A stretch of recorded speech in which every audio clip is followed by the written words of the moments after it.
नमस्कार, जय श्री राम। बहुत स्वागत है आप सभी का। आज के इस वीडियो में चर्चा करने वाले हैं महालक्ष्मी की कृपा पाने के लिए कौन कौन से उपाय किए जाएं और उन उपायों को करने के नियम क्या हैं। मैं हूं आपके साथ आपकी दोस्त एस्ट्रोलॉजर अपर्णा शर्मा और आज के इस वीडियो में खास चर्चा करेंगे महालक्ष्मी की प्राप्ति के लिए माँ वैभव लक्ष्मी के व्रत कैसे किए जाए, कब से शुरू किए जाएं और क्या क्या नियम हैं जिनका ध्यान हमें रखना चाहिए, जिनका पालन हमें व्रत में करना चाहिए। सबसे पहले मैं आप सभी को ये बता दूं कि शुक्ल पक्ष से किसी शुक्रवार से आप माँ वैभव लक्ष्मी के व्रत शुरू कर सकते हैं। श्रावण मास से भी ये व्रत शुरू किए जा सकते हैं। वैसे तो पूरे साल में आप कभी भी शुरू करें। चातुर्मास यानी कि जिस समय में देव सोए होते हैं उस समय को छोड़कर आप कभी भी शुभ समय देखकर ये व्रत शुरू कर सकते हैं। इस व्रत को करने से फायदा सबसे पहला ये होता है कि आपको समाज में मान प्रतिष्ठा, यश, कीर्ति मिलती है, धन संपत्ति की प्राप्ति होती है, घर में बरकत होनी शुरू हो जाती है। अनायास ही कई बार हमारे कुछ खर्चे बढ़ जाते हैं जो बहुत अनचाहे हों, जहाँ पर हमें ज़रूरत ना भी हो तब भी वो खर्चे होते हैं। कोर्ट कचहरी, अस्पताल, दवाइयाँ, रोग इत्यादि, ये सब जो परेशानियाँ हैं कहीं ना कहीं जब शुक्र अगर हमारा पीड़ित हो जाए या हमारा द्वादश भाव यदि पीड़ित हो तो ऐसी समस्याएं पैदा होती हैं। माँ लक्ष्मी की कृपा पाने के लिए या तो श्री यंत्र घर में स्थापित होना बहुत ज़रूरी होता है और उसका नियमित जो पालन करना है नियमों का उसको देखना ज़रूरी होता है, या फिर एक और बहुत ही अच्छा सुगम उपाय है माँ वैभव लक्ष्मी के व्रत करना। इसमें आपको केवल संकल्प ज़रूर करना चाहिए कि शुरुआत में आप कितने व्रत करना चाहते हैं। 11, 21, 31 या 51 कोई भी संख्या आप निर्धारित करके संकल्प ले सकते हैं। जल्दी से देखेंगे कि कौन कौन सी सामग्री है जो हमें इस व्रत के करने में हमें चाहिए होगी। पहला जो नियम है वो तो हमने देख ही लिया, साथ ही साथ कुछ चीज़ें हैं जिसको हमारे पास होना ज़रूरी होगा व्रत को करते समय। सबसे पहले देखते हैं कि हमें क्या क्या चीज़ों की ज़रूरत रहती है इस व्रत में, इसकी कथा करते समय।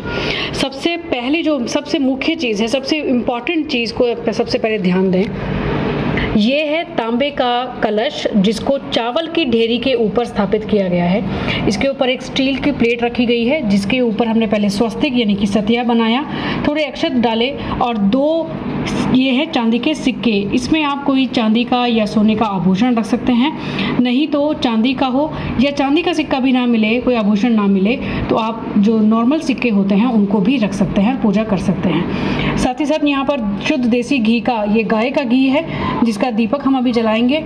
यहाँ पर है कौड़ी और गोमती चक्र।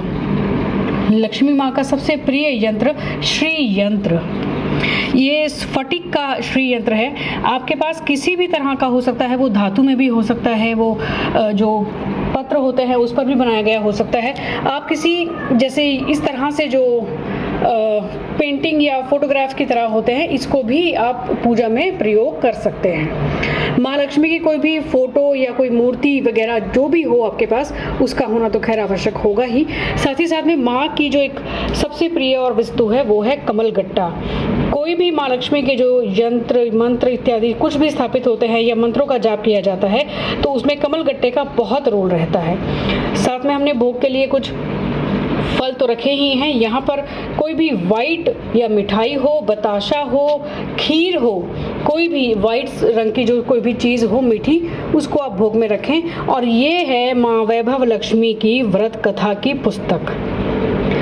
इस कथा के अंदर, इस बुक के अंदर ही वो कथा दी गई है और इसमें माँ लक्ष्मी के 8 स्वरूपों के पिक्चर भी दिए गए हैं। माँ की स्तुति दी गई है, स्तवन दिया गया है। इन दोनों का पाठ कर कर आप माँ के 8 रूपों का दर्शन करके फिर आप कथा को करना शुरू करें। अंत में आप माँ की आरती कर कर इस व्रत की कथा को संपन्न कर सकते हैं।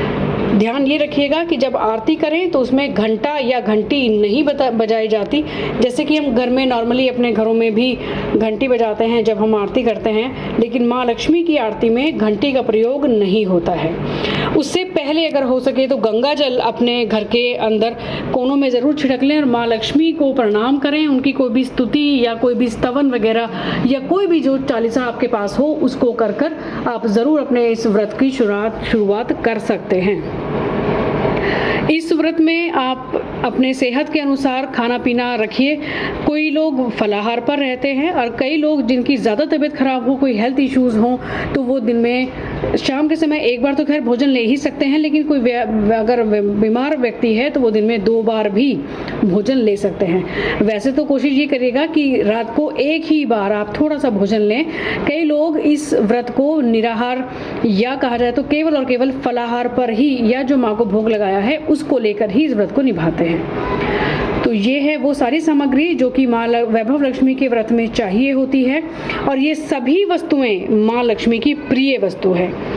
कमलगट्टा, श्री यंत्र, कौड़ी, गोमती चक्र और ये जो कलश स्थापित किया जाता है, ये मुख्य सभी चीज़ें हैं जिनका इस व्रत में प्रयोग किया जाता है। आगे इस व्रत के लिए आपको कथा करनी होगी, वो कथा आपको इस बुक के अंदर मिल जाएगी। माँ लक्ष्मी की कृपा हम सभी पर बनी रहे, इस शुभकामना के साथ आज आपसे विदा लेते हैं। अगले वीडियो में किसी और जानकारी के साथ फिर से मुलाकात होगी। नमस्कार, जय माँ लक्ष्मी।